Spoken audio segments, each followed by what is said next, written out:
Yang berikutnya adalah pairs. Pair sitting arrangement. This is the picture of pairs sitting arrangement. Ya, namanya juga pairs ya. Pairs itu adalah berpasangan. Ini tuh kayak zaman kita sekolah ya. Zaman kita sekolah waktu SD, SMP, SMA gitu ya. Mungkin duduknya dua-dua bangkunya gitu ya, sebelahan. Nah, kelebihannya apa sih dari pair sitting arrangement ini? Yang pertama, ya jelas ya, it is also easy for the teachers to move around and talk with individuals or with pairs. Enak aja jalannya gitu ya. Kemudian teachers can expect that all students look at them while they are talking. Ya karena mereka menghadap semua ke guru, menghadap semua ke depan, jadi gurunya bisa making sure, bisa yakin kalau mereka itu memperhatikan.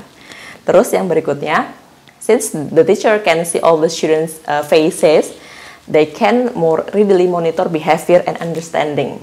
Nah, karena semua wajah dari siswa kita bisa kita lihat ya, karena kan menghadap guru semua. Bedanya sama yang pertama tadi adalah ini duduknya berdua-berdua gitu kan.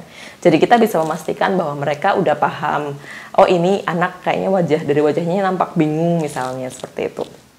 Nah yang berikutnya, students can readily work in groups of two. And by having one pair, turn their chairs around to join the group behind them. Jadi bisa lebih mudah untuk bekerja secara secara berpasangan, berdua-berdua. Oke, itu tadi adalah kelebihannya. Nah, kekurangannya dari pair sitting arrangement itu apa sih?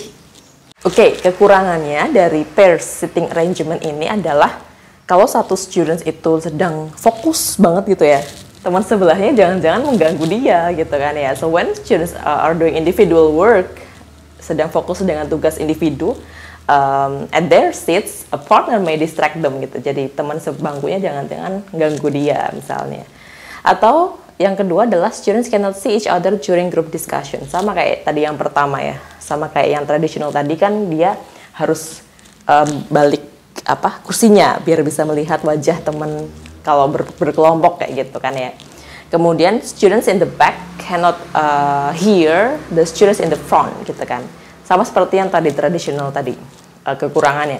Jadi siswa yang duduknya di bangku paling belakang, di baris paling belakang, dia kadang nggak bisa dengar si anak yang paling depan tuh ngomong apa. Kalau dia ngomongnya nggak keras misalnya.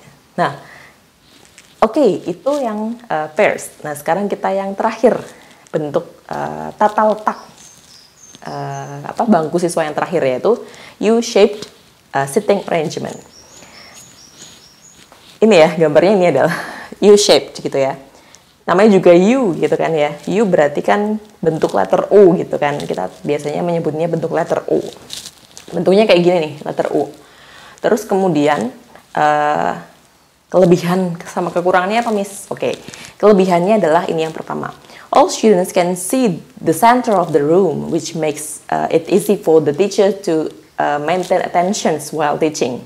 Jadi kan teachernya otomatis di tengah, dikelilingi gitu ya sama students kita. Itu kan lebih mudah mengarahkan mereka untuk fokus pada si gurunya gitu ya. Fokus ke saya sebagai guru, misalkan saya di tengah-tengah. Itu kelebihannya. Kemudian apalagi? Teacher can see all the students' faces and can readily monitor their behavior and understanding.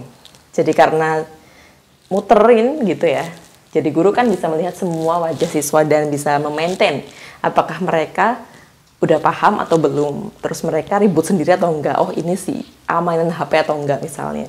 Oke, yang berikutnya adalah students can work in pairs usually without moving their desks gitu ya. Jadi bisa bekerja berdua berkelompok sama sebelahnya gitu kan ya. Udah dalam U-shaped kayak gitu kan lebih mudah.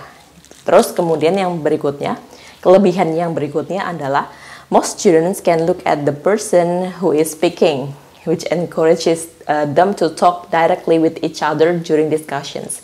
Jadi students yang ada di sebelah kanan saya misalnya, karena bentuknya kan letter U, dia di sebelah kanan saya, kemudian dia bisa kan melihat wajah dari students yang ada di sebelah kiri saya.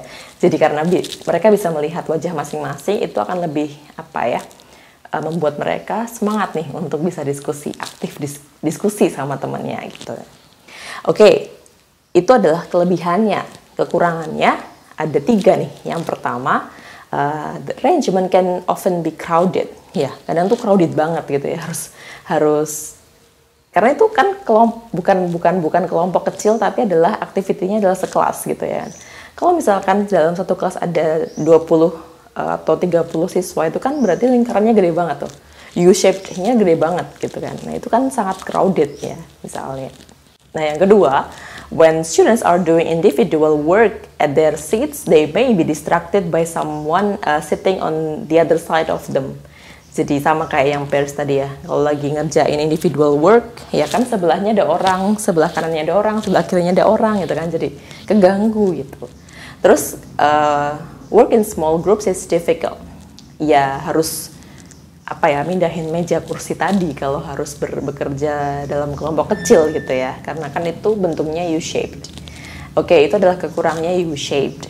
Nah, terus gimana nih, sarannya gimana nih? Oke, so kita sebetulnya bisa menyesuaikan seating arrangement.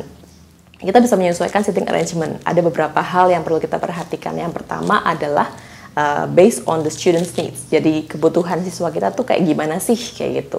Yang kedua adalah tasknya, tugasnya atau assignment-nya itu seperti apa, penugasannya, aktivitas di kelasnya itu seperti apa. Nah, ini kan disesuaikan dengan materi atau dengan rencana kita gitu ya.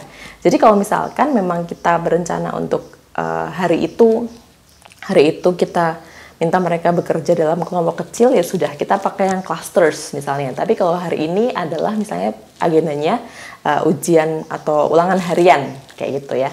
Ulangan harian berarti otomatis yang pertama tadi tradisional seperti itu.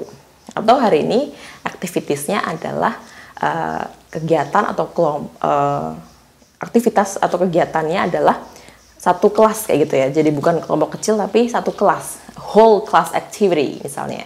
Oh, berarti kita pakai yang U-shaped. Nah, jadi depends on the activities, depends on the students itself gitu ya. Jadi tergantung dua hal tersebut. Jadi bisa sangat fleksibel sekali. Okay, so that's all for today's episode about physical design of the classroom. Thank you so much for watching. Wassalamualaikum warahmatullahi wabarakatuh.